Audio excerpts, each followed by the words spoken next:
Voltamos ao vivo com o Brasil Urgente nesta sexta-feira, agora 4 horas mais 33 minutos. Olha só, gente, agora a gente conversa ao vivo com a juíza de direito do Tribunal de Justiça de São Paulo, Herta Helena Hollenberg Padilha de Oliveira. Ela é idealizadora e coordenadora do projeto Eu Tenho Voz, que combate o abuso sexual de crianças e adolescentes. Já está aqui comigo, a gente vai conversar um pouquinho a respeito de um tema que é importantíssimo e que, infelizmente, nós colocamos no Brasil Urgente com frequência, né? Esses casos de crianças abusadas, casos de pedofilia, de agressão. Então, é um tema importante para a gente poder debater, e todo projeto que é criado para combater esse tipo de violência é válido e merece destaque. Por isso, a gente está conversando aqui hoje com a doutora. Doutora, primeiro, boa tarde, muito obrigado por separar um tempinho do seu dia, que eu sei que é muito corrido, para falar com a gente a respeito desse projeto. Boa tarde, bem-vinda aqui ao Brasil Urgente. Obrigada, Fabiano. Boa tarde também. Eu que agradeço a oportunidade de estar aqui para tratar do tema e falar do projeto. Com relação ao projeto, para quem está em casa acompanhando o Brasil Urgente agora, vamos fazer uma síntese. O que de fato é e como que esse projeto funciona na prática? Olha, Fabiano, esse projeto foi criado pelo Instituto Paulista de Magistrados.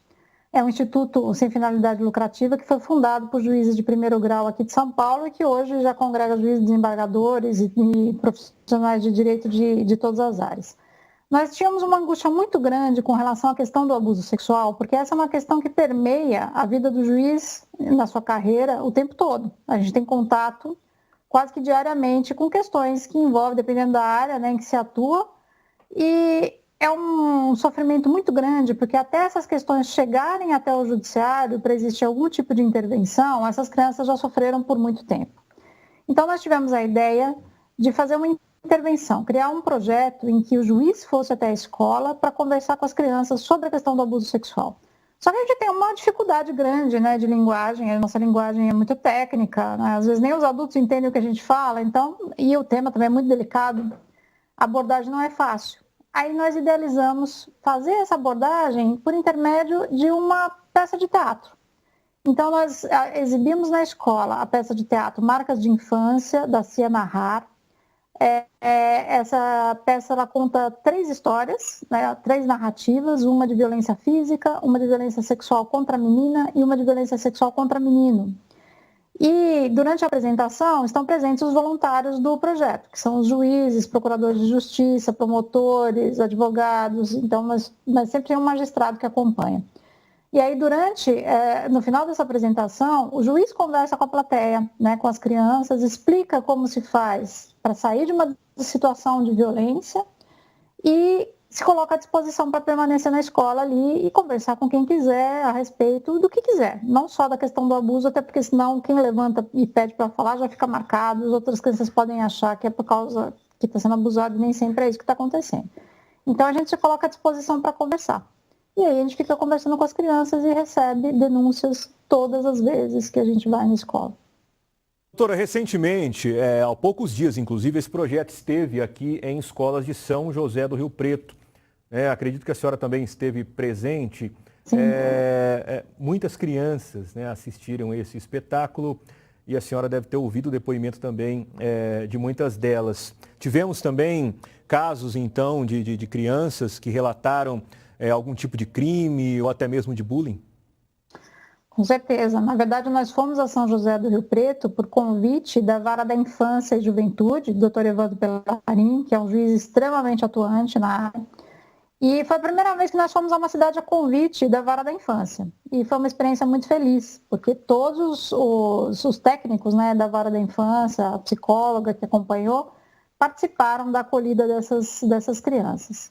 Nós ouvimos as crianças em Rio Preto e, se eu não estiver enganada, foram colhidas 23 denúncias, né, que envolvem tanto violência física quanto violência sexual. Todas essas denúncias foram autuadas já pela Vara da Infância, o doutor Evandro Pellarin já está dando encaminhamento a elas, porque cada uma tem uma providência diferente a ser tomada, né? Naqueles casos em que a criança está em situação de risco e o abusador está dentro de casa, esse abusador precisa ser afastado. Então, cada caso é um caso. E isso está sendo olhado já com muito cuidado pelos profissionais da Vara da Infância, que são extremamente competentes. Então, foi uma experiência muito boa estar aí em Rio Preto. Doutora, qual que seria o maior desafio, ou quais são, né, os maiores desafios para esses órgãos que defendem a criança, os direitos da criança, o bem-estar da criança, para conseguir chegar até essa criança que está sendo violentada, que foi violentada, agredida, que está passando por algum tipo de situação relacionada a abuso sexual? A grande dificuldade é perceber o que está acontecendo. E a forma mais fácil de saber o que está acontecendo é se a criança externa o que está acontecendo. Por isso que o projeto foca, ele chama Eu Tenho Voz, porque a ideia é dar voz para a própria criança. A gente foca em mostrar o que é o abuso sexual de uma forma lúdica, porque a peça tem várias intervenções lúdicas, embora ela seja bem explícita em alguns pontos. E a oportunidade da criança falar na sequência é justamente para que ela possa relatar.